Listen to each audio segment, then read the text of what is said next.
Hello and welcome, this is your host Mr. Onyx. Today I will tell you a story from an individual who consumed a powerful delirium called Datura or Jimson weed. I will tell the story in first person for we can have a better understanding of the experience. Let's get into it. I will try to recall the experience as best as I can, but it was incredibly powerful. I only wish words did it justice. There was so much more than can possibly be said here. This was amazing, horrible, scary, fascinating, annoying, uncomfortable, painful and surreal, all at once. This happened a few years ago. It is now Jan 2015, but I believe it is worth mentioning. I had been discouraged from recording the experience at the time by the fact that all the careful notes I had been taking during the experience turned out to be nothing but illegible scribbles, symbols and crumpled notebook paper when I examined them the next day.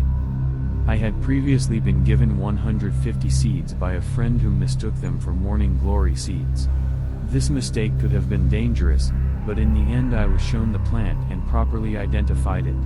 I chose to take some seed pods home with me. With a little bit of research online, and with the seeds themselves, I ended up finding what I believed to be a dose that would take me far, but wouldn't put me in the hospital, or worse. Datura has a potency varies 5 to 1, so I now always start with a very low dose, and work up. I prepared 450 individually counted and finely ground seeds into a coffee filter and tied a string around it so it resembled a closed tea bag. I dipped it in a pot of warm water for approximately 24 hours, and agitated it every few hours. I discarded the seed bag, and I took the potion as the sun fell, under the moon. This seemed appropriate because this plant had earned the nickname Moonflower. My brother came up for the weekend, and wanted to try the experiment with me in the last minute. He was to be my sitter anyway, so I gave the okay. My brother did not want to ingest it in a tea form, but instead yogurt, so we could get on with the experience. For my brother I prepared 150 finely ground seeds, and sprinkled them into a yogurt mix. I had been fasting all day for the experiment. I do not know what he had to eat, but he weighed around 135 at the time, I believe. It might have been better for him to start at 50 to 100, but I gave him 150 because he insisted he wanted to really feel it. I began feeling the effects of this potion before I was done drinking it. Granted, it took me about 15 minutes to finish because it tasted so foul, but most potions for the mind taste bad, I find. It's almost a rite of passage in my eyes. Still, this kicked in notably fast when compared to my other Datura experiences. My brother had a much easier time downing his yogurt mix. I find that even with a scientific and rational mind, I enjoy the ritualistic aspect of these experiences, so I tried to be as serious about it as I could. This was an exploration of the mind, not recreational intoxication. About 15 to 20 minutes after downing the potion I was already feeling very drunk and distended from my body. I hadn't even stood up from my original seat, I was just battling nausea. I had been fighting an incredible urge to purge since the first sip, and considering the sheer intensity of the confusion I was facing, I was abandoning the idea that I was going to peacefully meditate myself into another plane of thought. I didn't even make it to the bathroom. I purged right back into the pot I had prepared my brew in, before I even got a chance to stand up. I might be paranoid, but I think this may have saved my life. I faded out of memorable consciousness after stumbling to the bathroom. Time doesn't seem to make any sense. The notes I am writing don't seem to want to form together coherently. I'm very confused and uncomfortable.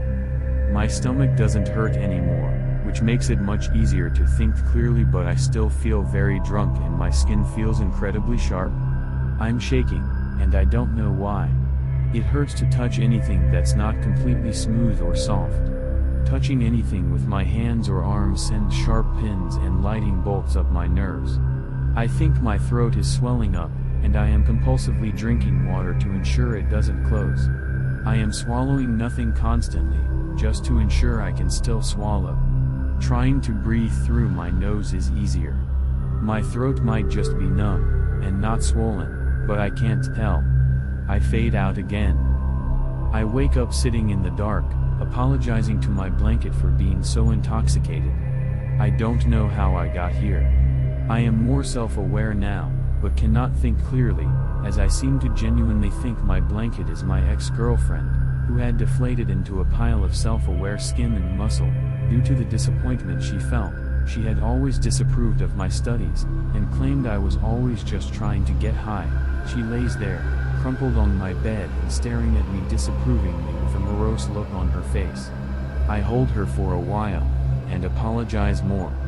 I fade out. I decided to try and take a shower. I believe this was irresponsible and dangerous. It should have been obvious to me because the room was spinning, and I found it very difficult to walk, or function at all, for that matter. My legs just give out underneath me, and I fall in the hallway. Over and over. Stumbling to find my placement, as I start to fade out, I fall on my knees, staring at the carpet. This fade seemed to happen quite a bit.